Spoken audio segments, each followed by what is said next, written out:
आपके शहर में भी हमारा मिलना हो सकता है। फिलहाल मैंने दिल्ली और लखनऊ में मिलने का जो है वो कार्यक्रम बनाया है। अगर आप मिलना चाहते हैं, निसंदेह आसानी से मुझसे मिल सकते हैं अपने ही शहर में।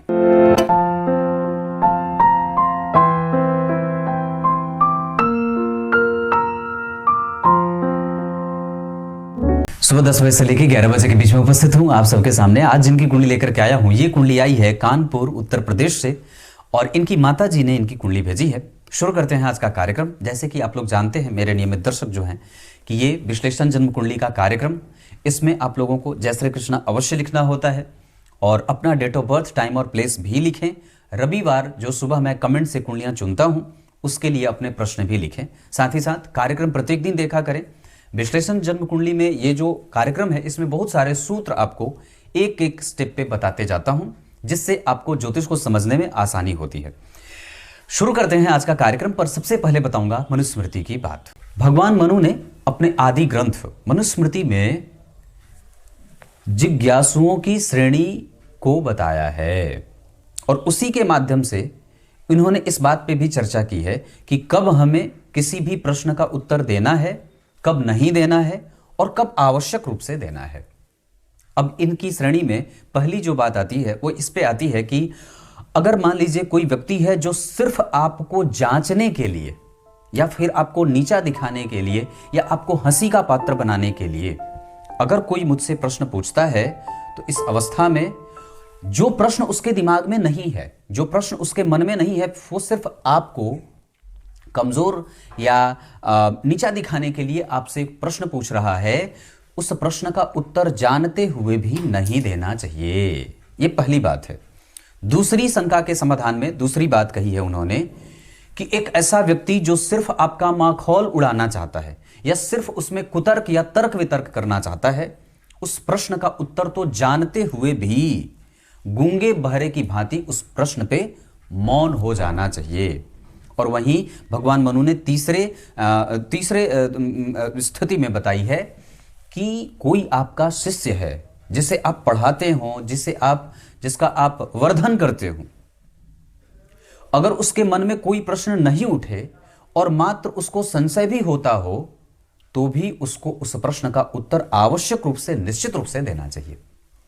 जो जिज्ञासु हो, जो जानने की इच्छा रखता हो, जो लालसा रखता हो, उसको उसके दिमाग में संभावित प्रश्नों के उत्तर भी आवश्यक रूप से देने ही चाहिए। बाकी दो लोगों को कभी भी, आप चाहे कितने जानकार हों, उस स्थिति में शास्त्रानुसार मौन रहने को श्रेष्ठ बताया गया है। कोई हंसी उड़ाए या तर्क वितर्क करना चाहता है, ऐसे प्रश्नों को कभी भी उत्तर में शामिल नहीं करना चाहिए। ये बड़ी अच्छी बात है। इससे हमें कम से कम ये बात पता चल जाती है कि हमें कब चुप रहना है और कब हमें मौन धारण करना है और कब हमें बोलना है, कब हमें एक्सप्लेन करना है। अब आइए इनकी कुंडली पे लेके आता हूं। सबसे पहले आपको इनके पंचांग से आपका परिचय करा दूंगा। पुनर्वसु नक्षत्र में इनका जन्म हुआ है। जो व्यक्ति पुनर्वसु नक्षत्र में होता है जन्म उसका, वो थोड़े बहुत आदि व्याधि उसको रहती है, बहुत ज्यादा बीमार नहीं होता, पर थोड़ा बहुत बुखार वगैरह लगता है, कभी कभी शरीर आदि में दर्द होता है। लेकिन इस नक्षत्र के अधिपति देवता अदिति हैं और इस नक्षत्र के दोषों के शमन के लिए ओम अदितये नमः इस मंत्र का जप सदैव ही मन में करना चाहिए, है ना, या फिर स्वस्ति वाचन करना चाहिए। प्रत्येक दिन व्यक्ति को कम से कम एक बार स्वस्ति वाचन अवश्य कर लेना चाहिए। इस नक्षत्र के दोष के शमन के लिए व्यक्ति को दान, पुण्य, यज्ञ, हवन आदि में भगवान अदिति की अवश्य ही उपासना करनी चाहिए। क्लियर है? अब आइए विषय पे लेके आता हूं। इनका जन्म होता है मार्गशीर्ष और कार्तिक माह में, जिसमें जन्मा जातक अपने मन का काम करने वाला होता है। दक्षिणायन में जो लोग जन्मे होते हैं उनमें कई बार पिता के प्रभावों से कमजोरी मिलती है या कई बार वो पिता से मतभेद में भी जाते हैं। हालांकि व्यक्ति माता और पिता का पूजक अवश्य ही होगा। हेमंत ऋतु में जन्मे होने से व्यक्ति प्रेमी किस्म का होगा, प्रेम करने वाला, प्रेम को सामने रखने वाला होगा। और रविवार के जन्मे होने से, रविवार को जो लोग जन्मे होते हैं, मैंने बहुत पहले भी ये बात बताई है, हर बार बताता हूं, पित्ताधिको अति चतुरस तेजस्वी समर प्रिय दाता दानो महोत्साही सूर्यवारो भवेन्नरः। जो व्यक्ति रविवार को जन्मा होता है वो दाता होता है, दानी होता है, पोषक होता है और पिता की भांति समाज की सुरक्षा करने वाला भी होता है। रविवार के अधिपति ये जो वार है इसके अधिपति सूर्य देव होते हैं, जो इस कुंडली के लिए सप्तमेश होते हैं और जा करके दशम स्थान में दिग्बली बैठे हैं। बुध और केतु के युति में बुध इस कुंडली के लिए होते हैं अष्टमेश और पंचमेश। पंचमेश का दशम भाव में जाना और सप्तमेश के साथ प्रेम संबंधों में और कई बार विवाह में थोड़ी खटपट यहां भी दिख रही है शनि चंद्रमा के कारण, और यहां भी सप्तमेश और पंचमेश का प्रेम विवाह करेंगे तो आगे चल करके करियर में ग्रोथ में दिक्कत होगी और कई बार विवाह टूटने के योग भी बनेंगे। इस वजह से बिना कुंडली मिलाए विवाह नहीं करना चाहिए। कृष्ण पक्ष के पंचमी तिथि के चंद्रमा, कुंडली मिलान क्या है? कुंडली मिलान आपके शरीर के अंदर के तत्वों को बताता है कि इस व्यक्ति के अंदर कितना ये तत्व है। पृथ्वी तत्व कितना है, भूमि तत्व, जल तत्व कितना है, आकाश तत्व कितना है, वायु तत्व कितना है। तो ये पृथ्वी, जल, अग्नि, वायु और आकाश, ये पंच तत्व हैं। ये हमारे शरीर में कितने मौजूद हैं और सामने वाले के शरीर में कितने मौजूद हैं, ये दोनों का जो समावयवता में उपस्थित होना ही व्यक्ति की कुंडली का मिलान है। कुंडली का मिलान कोई ऐसे बेबुनियाद नहीं है। कुंडली मिलान एक प्रक्रिया है जो हमारे आचार्यों के द्वारा विकसित की गई है और जिसका संपूर्णतया तथ्य और तर्क वैज्ञानिक ही होता है। जैसे अगर जातक और जातिका में नाड़ी दोष होता है तो उसमें नाड़ी का मेल नहीं होता, और नाड़ी कई बार मेल इतनी कर जाती है कि संतति में दिक्कत होती है। नाड़ी सेम नहीं हो, उसमें भी विप्र वर्ण के लोगों में, जो विप्र हैं, ब्राह्मण वर्ण के हैं, नाड़ी दोषम तो विप्राणाम, जो ब्राह्मण कुल के पैदा हुए लोग होते हैं उनमें विप्रत्व में जो नाड़ी दोष है उसमें ज्यादा लगता है। और दूसरी बात है कि ग्रह मैत्री, चाहे किसी भी वर्ण के आप हैं, ब्राह्मण, क्षत्रिय, वैश्य, शूद्र, वहां पे ग्रह मैत्री का मेल आवश्यक होता है। ग्रह मैत्री अगर नहीं मिलती, राशियों के अधिपति की मैत्री, ग्रह मैत्री का अर्थ है कि लड़का जो राशि का है और लड़की जो राशि की है, उन दोनों के राशियों के स्वामी आपस में परस्पर कितने मित्र होते हैं और कितने घनिष्ठ मित्र होते हैं। तो इन दोनों की मैत्री बहुत आवश्यक होती है, और अगर वो मैत्री नहीं होती तो गड़बड़ी होती है, और जिसमें व्यक्ति कई बार आपस में मतभेद बना रहता है और विवाह चलने में दिक्कत होती है, हमेशा झगड़ा लड़ाई होता रहता है। तो ये बात मैंने इतनी बताई। पुनर्वसु नक्षत्र के उपाय के बारे में मैंने चर्चा की है। कृष्ण पक्ष के चंद्रमा संतान योग बनाते हैं, संतति का व्यक्ति को कष्ट नहीं होता है। कृष्ण पक्ष के पंचमी तिथि के चंद्रमा शुभग्रह होते हैं, बलशाली होते हैं और व्यक्ति को निराशा में लेके जाने वाले नहीं होते। यहाँ चंद्रदेव बनते हैं छठवें भाव के अधिपति। जहां व्यक्ति अगर नौकरी करे, ये व्यक्ति चरित्रवान और भगवान का पूजक है, माता पिता का पूजक होगा, अपने माता और पिता का आदर करने वाला है। गुरु उच्च के व्यक्ति सरकारी नौकरी में सफलता अर्जित कर सकता है, लेकिन किसी को दे देगा तो फिर वो लड़ेगा नहीं, दे देने पे दिक्कत हो जाएगी। किसी को धन देने से बचना चाहिए। इस कुंडली में नौकरी के डबल नहीं ट्रिपल बहुत अच्छे योग बने हैं, खास करके सरकारी या कई बार पिता जो काम करते आए हैं, व्यक्ति अगर वो काम भी करता रहे तो निश्चित रूप से करेगा। अगर जन्म कुंडली के छठवें भाव में, याद से, अगर जन्म कुंडली के छठवें भाव में उच्च का कोई ग्रह बैठा है और चंद्रमा अगर शुभग्रह होते हो, चंद्रमा या दशम स्थान से शनि का संबंध अगर बन रहा हो या दशमेश से शनि का संबंध बन रहा हो, तो व्यक्ति को निश्चित रूप से सरकारी नौकरी की कोशिश करनी चाहिए और व्यक्ति सफल भी होता है। शुभ योग में जन्मे होने से व्यक्ति शुभ लक्षणों से युक्त है और व्यक्ति किसी के साथ भी जुड़ेगा तो उसकी प्रगति ही करवाएगा, ऐसी बात है। शूद्र वर्ण और देवगण के होने के कारण यहाँ पे व्यक्ति में कई बार एग्रेसिवनेस रहती है, प्रभाव बढ़ा करके बात करता है और किसी पे हावी हो जाने का गुण भी होता है। ये इनकी कुंडली का पंचांग है। इस कुंडली में सबसे जो अच्छी बात होगी वो ये होगी कि लग्न के अधिपति बनते हैं शनि, जाकर के पंचम भाव में कृतज्ञता के भाव में बैठे हैं और पंचम भाव में मिथुन राशि का निर्माण हो रहा है। ये व्यक्ति स्वयं के द्वारा उपार्जित धन पे ही विश्वास करेगा। मिथुन लग्न वाले किसी से लेते नहीं हैं, मिथुन राशि वाले किसी से लेते नहीं हैं। उनको चाहे कुछ मिल भी जाए तो भी उनका उस पर विश्वास नहीं होता। मिथुन राशि के अधिपति बुध जन्म कुंडली के दशम स्थान में बैठे हैं। पंचमेश का दशम स्थान में बैठना, लग्नेश का पंचम स्थान में बैठना, शुक्र और मंगल में शुक्र स्वग्रही, सूर्य दिग्बली, चंद्रमा बढ़िया बैठे हैं, राहु यहाँ बैठे हैं। इस वजह से कई बार व्यक्ति विदेश गमन करता है और हालांकि उच्च के राहु हैं। जिस राशि में बैठे उस राशि का अधिपति नवम भाव में स्वग्रही है। इस कुंडली का योग कारक ग्रह कुंभ लग्न की कुंडली के लिए जो कारक शुक्र होते हैं वो बलवान हो तो व्यक्ति को सब कुछ देते हैं। और इनकी कुंडली में दशम भाव के अधिपति मंगल नवम में बैठे हैं, ये अपने आप में भी एक बहुत अच्छी बात होती है। केंद्र त्रिकोण का योग बनेगा, केंद्र के अधिपति हैं त्रिकोण में बैठ गए, त्रिकोण के अधिपति हैं त्रिकोण में बैठ गए। गुरु त्रिकोण के कारक जो नवम भाव के वो उच्च के हैं, इसका अर्थ है कि छठा भाव बलवान, इसका अर्थ है कि नवम भाव बलवान, और इसका अर्थ है कि दशम भाव बलवान। इसका अर्थ होगा कि व्यक्ति पराक्रमी है, मेहनती है, साहसी है और अपने जीवन में आने वाली चुनौतियों का पूरे दिमाग से, हृदय स्थल से स्वीकार करता है और उसका समाधान भी निकालता है। लड़ाकू नहीं है, झगड़ालू नहीं है, प्रवृत्ति अच्छी है, सबका आदर करने वाला है और निश्चित रूप से अपने हाथ गंदे नहीं करेगा। कोई ऐसा काम भी कर सकता है, अगर डॉक्टर बनना हो तो भी कर सकता है, पर फिजिशियन डॉक्टर, हाथ गंदे करने वाले डॉक्टर नहीं। यहाँ पे लग्न के अधिपति का प्रभाव बहुत अच्छा होगा, राहु का प्रभाव बहुत अच्छा है, ये स्थिति इनकी कुंडली में बनी है। नवमांसा कुंडली में लग्न के अधिपति का लग्न को देखना, यहाँ पे व्यक्ति जो है वो मंगलिक नहीं है, न तो चंद्र कुंडली से न तो लग्न कुंडली से। पर हाँ, इतनी बात जरूर है कि पंचम भाव में जो विषदोष की स्थिति उत्पन्न हुई है वहां विषदोष बना भी नहीं है, वहां पे डिग्री के काफी अंतर होने के कारण विषदोष की स्थिति नहीं है। और एक और भी अच्छी बात है कि सूर्य और बुध दशम स्थान में बैठकर के व्यक्ति को चरित्रवान, धनवान, सामाजिक, बुद्धिमान बनाने के साथ साथ ज्ञानी और गुणी बनाने के साथ धार्मिक भी बना रहे हैं।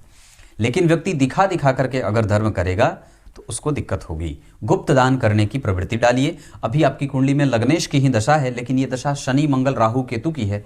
इस वजह से मैं मंगल हैं, राहु हैं, केतु गुरु आएंगे, ये मैं इसे ठीक नहीं कहूँगा। इस वजह से अभी 2029 तक अतिरिक्त सावधानी की आवश्यकता होगी।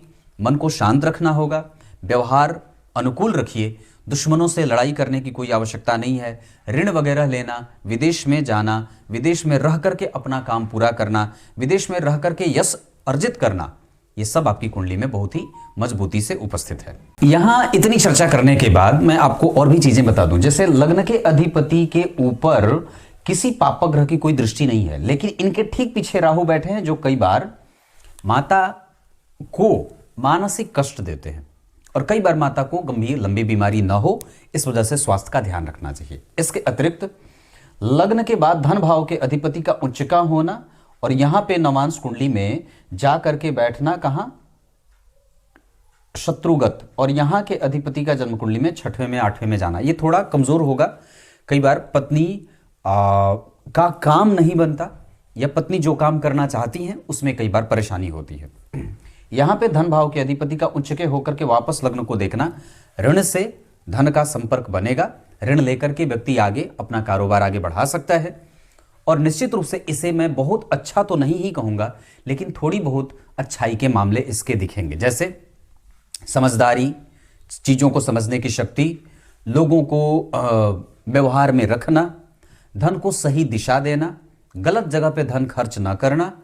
और कई बार अब इसका निगेटिव क्या होगा? निगेटिव होगा कि व्यक्ति किसी पे जल्दी विश्वास करके कुछ भी दे सकता है, अपना सर्वस्व दे सकता है। और कई बार व्यक्ति अचानक से सारा धन किसी व्यापार में पूरा लगा देता है और बाद में उसे पश्चाताप करना पड़ता है, तो ये ना करना पड़े। पराक्रम भाव के अधिपति मंगल का जन्म कुंडली में नवम स्थान में बैठ करके पराक्रम को देखना इस कुंडली के लिए अच्छे नहीं होते। इस वजह से शुक्र के साथ मंगल का बैठना, दो केंद्रों के अधिपति हैं, त्रिकोण में बैठे हैं, सामान्यतया नवम भाव में शुक्र के साथ मंगल का बैठना कई बार पत्नी के साथ मतभेद भी देगा और बेवजह के घर के पर्यावरण को खराब करने वाला भी बनाएगा। शुक्र यहाँ स्वग्रही होकर के बैठे हैं, इस वजह से व्यक्ति गैजेट का प्रेमी होता है, संसाधनों का प्रेमी होता है और दूसरों के व्यवहार को जज करने वाला भी होता है। आसानी से किसी के बारे में कोई अपनी राय विकसित ना करें जब तक उसके बारे में संपूर्णतया जानकारी इकट्ठा ना कर लें। चतुर्थ भाव के अधिपति का नवम में बैठना बहुत उत्तम माना जाएगा और इसे केंद्र त्रिकोण का योग कहते हैं, जिसका अर्थ होगा कि व्यक्ति धनवान है, सुखी है, संपत्ति वाला भी है और किसी आरंभ में उसको किसी दूसरे के ऊपर आश्रित होना पड़ता है, पर बाद में चल करके वो निश्चित रूप से माता के सुख के माध्यम से माता से फायदा, माता के रिश्तेदारों से फायदा, मातृपक्ष से फायदा प्राप्त करता हुआ माता की सेवा करने का ये बहुत अच्छा योग बन जाता है।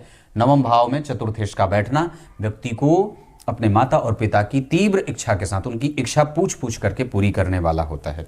पंचम भाव में शनि और चंद्रमा बैठे हैं, इस वजह से संतति में दिक्कत ना हो, कई बार पढ़ाई में आरंभ में मशक्कत भी होती है, लेकिन एक बात है कि उस भाव को विश्व दोष नहीं लगाया। हालांकि शनि वहां पे 3 डिग्री के वक्री हुए हैं, इस वजह से थोड़ा प्रभाव जन्म कुंडली के वो चतुर्थ भाव के भी प्रभावों से युक्त होते हुए देंगे। इस वजह से व्यक्ति के दिमाग में कई बार बातें निकलती ही नहीं हैं, कई बार निद्रा अनिद्रा की समस्या होती है, और कई बार घर में कलह या कई बार घर में उस तरीके का खुशनुमा माहौल बनाने में दिक्कत भी होती है। आर्थिक परेशानी भी व्यक्ति के जीवन में आरंभ में होती है। पंचम भाव की स्थिति जन्म कुंडली में बहुत अच्छी बननी है, जिसके कारण व्यक्ति पिता को यश देने वाला और पिता के भाग्य की वृद्धि करने वाला होता है। छठवें भाव की स्थिति पिता के कारोबार को आगे बढ़ाने वाला और संपूर्णतया बहुत ही सामाजिक होता है, नौकरी पेशा करने वाला, बहुत अच्छी नौकरी वाला होता है। सप्तम भाव की स्थिति जन्म कुंडली में ठीक बैठी है, इस पे राहु की दृष्टि है और इस भाव के कारक ग्रह शुक्र जन्म कुंडली में स्वग्रही है। इस वजह से दाम्पत्य टूटने वाला तो नहीं है, लेकिन दिक्कत हो सकता है कुंडली मिलाएंगे नहीं तो। अष्टम भाव की स्थिति व्यक्ति से मेहनती बनने को विवश करेगा, मेहनत करना ही होगा। नवम भाव की स्थिति व्यक्ति को खर्चीला बना रही है। दशम स्थान की स्थिति व्यक्ति को बुद्धिमान, ज्ञानी, यशस्वी और तार्किक बनाने के साथ साथ सामाजिक बना रही है। और इसके साथ एकादशवें भाव की स्थिति व्यक्ति की कुंडली में कभी कभी दारिद्र दोष भी पैदा कर रही है, जिसके कारण व्यक्ति के जीवन में गुरु की दशा में धनहीनता या कई बार गुरु की दशा में काम बिगड़ने का योग। और इतना ही नहीं, कई बार शनि मंगल राहु केतु में जब कभी भी गुरु बुध आदि की दशाएं आती हैं तो आर्थिक परेशानी देखने को मिलता है। 12वें भाव के अधिपति हैं, यहाँ पे 12वें भाव के अधिपति होने के कारण शनि को दोष भी लगेगा और वो जा करके जन्म कुंडली में पंचम में मित्र की राशि में बैठे हैं। हालांकि तात्कालिक मैत्री नहीं है, इस वजह से कई बार पंचम भाव के शनि व्यक्ति को संतान से, कई बार व्यक्ति के बुद्धि से, कई बार गलत संगति में जाने से, कई बार व्यक्ति विकल रहता है, मानसिक अवस्था परेशान रहती है। इस तरीके की परेशानी शनि और चंद्रमा का प्रभाव या शनि का प्रभाव पंचम भाव में देखने को मिलेगा। नवमांसा कुंडली में लग्न के अधिपति का लग्न को देखना, सप्तम भाव में मंगल तुला के बैठे हैं, ये ठीक नहीं होता है। इस वजह से विवाह बिल्कुल ही मिला करके करें। हालांकि गुरु की दृष्टि इस भाव पे व्यापारिक पड़ रही है, इस वजह से सामान्यतः विवाह तोड़ने में तो दिक्कत होगी, टूटने वाली तो नहीं है, पर यहाँ पे राहु के कारण, यहाँ चंद्रमा के कारण प्रेम तो मिलेगा, व्यक्ति रिलायबिलिटी से युक्त भी है, विवाह में संबंध में ठीक है, लेकिन मैं उसे संपूर्णतया अच्छा नहीं कह सकता। सास ससुर के साथ संबंध इनकी कुंडली में अगर बता दूं तो ससुर के साथ संबंध तो ठीक दिख रहे हैं, ससुर का स्वास्थ्य कमजोर हो सकता है, पर सास के संबंध में थोड़ी बहुत कमजोरी रहेगी। कर्म फल वाली कुंडली दशमांसा कुंडली में लग्न में सूर्य बैठे हैं, मंगल का प्रभाव, गुरु बुध का प्रभाव व्यक्ति को कम्युनिकेटिव और भाग्यशाली भी बना रहा है। दशमांसा कुंडली के दशम भाव को शनि और राहु का पापकर्त्री लगा है, इस वजह से करियर पे बहुत ही ज्यादा फोकस करना होगा। शुक्र बैठे हैं मित्र की राशि में और यहाँ के अधिपति गुरु बुध के साथ बैठे हैं, मंगल यहाँ पे बैठ रहे हैं। ऐसी स्थिति में कई बार परेशानी भी बनी रहती है, हमें इस सब चीज़ों पे सावधानी बरतनी होगी। फिलहाल लाजवर्त धारण करना चाहिए, हनुमान चालीसा का पाठ करना चाहिए।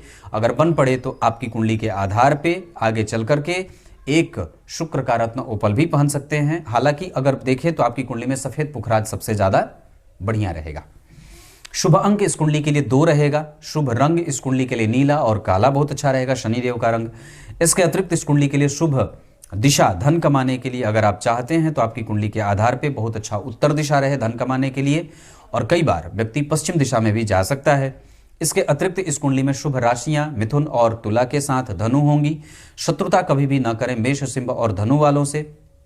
इसके अतिरिक्त इस कुंडली में बुध की दशा अभी आएगी जो आपको आपके करियर को ग्रोथ देगी, और निश्चित रूप से होरा कुंडली के आधार पे जो बात बन रही है उसमें बुध की दशा बहुत अच्छी जाएगी, आप उस पर विश्वास कर सकते हैं। भाग्य वगैरह का सुख इस कुंडली में ठीक है, आप पूर्व जन्म में भी बड़े अच्छे वक्ता थे, और कई बार व्यक्ति टैक्स कलेक्टर होता है, कर चुकाने वाला, कर जो है वो संग्रहित करने वाला अधिकारी होता है। केतु का प्रभाव दशम स्थान में व्यक्ति कर्म को लेकर के उधेड़-बुन में ना रहे, करियर को एस्टैब्लिशमेंट देने के लिए सूर्य की उपासना करे। रविवार को नमक और मांसाहार का सेवन बिल्कुल ना करे, जितना ज़्यादा हो सके अपने आप को शुचिता का पालन करते हुए जीवन को बिताना होगा। सूर्यार्घ अवश्य देना चाहिए, समय पे जागना, समय पे सोना इस कुंडली को बल देगा। अगर देर से सोएंगे, देर से जागेंगे तो आपके पिता को सबसे ज़्यादा नुकसान होगा। इस कुंडली के आधार पे द्वादशांसा कुंडली, जहाँ से माता और पिता का विचार किया जाता है, वहाँ की स्थिति में माता और पिता में पिता का सुख थोड़ा सामान्य दिख रहा है, पर माता का सुख इस कुंडली में बहुत ज़्यादा है, ये बात भी है। संतति का सुख इस कुंडली को निश्चित रूप से मिलेगा। वाहन वगैरह का सुख भी व्यक्ति के जीवन में पिता के रहते ही व्यक्ति को वाहन का सुख भी प्राप्त होते देख रहा हूँ। इतनी सारी चीज़ें हैं। नक्षत्र के आधार पे जो बात मैं आपको समझा दूं, उसके आधार पे अनुराधा, रोहिणी, मृगशीरा, पुनर्वसु और उत्तरा भाद्रपद ये नक्षत्र किसी भी कार्य को करने के लिए बहुत उत्तम रहेंगे। शुभ अंक मैंने बताया 2। दिन इस कुंडली के लिए शुक्रवार और शनिवार का रहेगा। कुंभ राशि लग्न में बनी है। लग्न इस पंचम भाव में व्यक्ति को ज्ञानी, बुद्धिमान, धार्मिक, सामाजिक और प्रणेता बनाते हैं। और दशम स्थान में सूर्य का बैठना व्यक्ति को श्रेष्ठ बनाता है। व्यक्ति सामाजिक और यथेष्ट कर्म करने वाला भी होता है। इतनी सारी चीजें होरा कुंडली के आधार पे जो आपको मैं बात समझा दूं, उसके आधार पे अपने व्यवहार को और भी ज्यादा कुशलता प्रदान करिए। धन और भी बचाने पे फोकस करिए। पराक्रमी आप हैं, इसको मेंटेन करिए और भी मेहनत बढ़ा सकते हैं। अपने जन्म स्थान पे रह करके या दूर जा करके, दोनों ही जगह आपकी कुंडली में योग बना हुआ है। एजुकेशन में कभी कभी बाधाएं आएंगी, भाग्य का बल नहीं मिल रहा है, देवी मैया का दर्शन करिए। नौकरी और व्यापार में व्यापार ज्यादा अच्छा रहेगा, ये मैं नहीं कह सकता, पर नौकरी की कोशिश पहले करनी चाहिए। नहीं होने के बाद प्राइवेट नौकरी ना करके अपना व्यापार इस कुंडली को ज्यादा आगे लेके जाएगा। चीजों को समझने की शक्ति बहुत अद्भुत है। समस्याओं को कैसे देखना है, ये आपके पास गुण बहुत अद्भुत बना हुआ है। परिस्थितियों से निपटने में आपके पास बल सदैव रहेगा। आप कभी थकेंगे नहीं, हारेंगे नहीं। दार्शनिकता सदैव बनी रहेगी। धन के लिए आपको कभी किसी से हाथ नहीं फैलाने पड़ेंगे। आरंभ में थोड़ा बहुत है, नौकरी वगैरह के योग इस कुंडली में बहुत बढ़िया है। लाभ इस कुंडली को थोड़ा कम प्राप्त हो रहा है। इस वजह से देवगुरु बृहस्पति की पूजा करिए, बड़ों का आदर करिए, माता पिता का सत्कार करिए। गीता जी के 11वें अध्याय का पाठ नियमित रूप से करें। इसके अतिरिक्त राम रक्षा स्तोत्र और आदित्य हृदय स्तोत्र का पाठ निश्चित रूप से व्यक्ति को करना चाहिए। तब तक के लिए बहुत बहुत नमस्कार।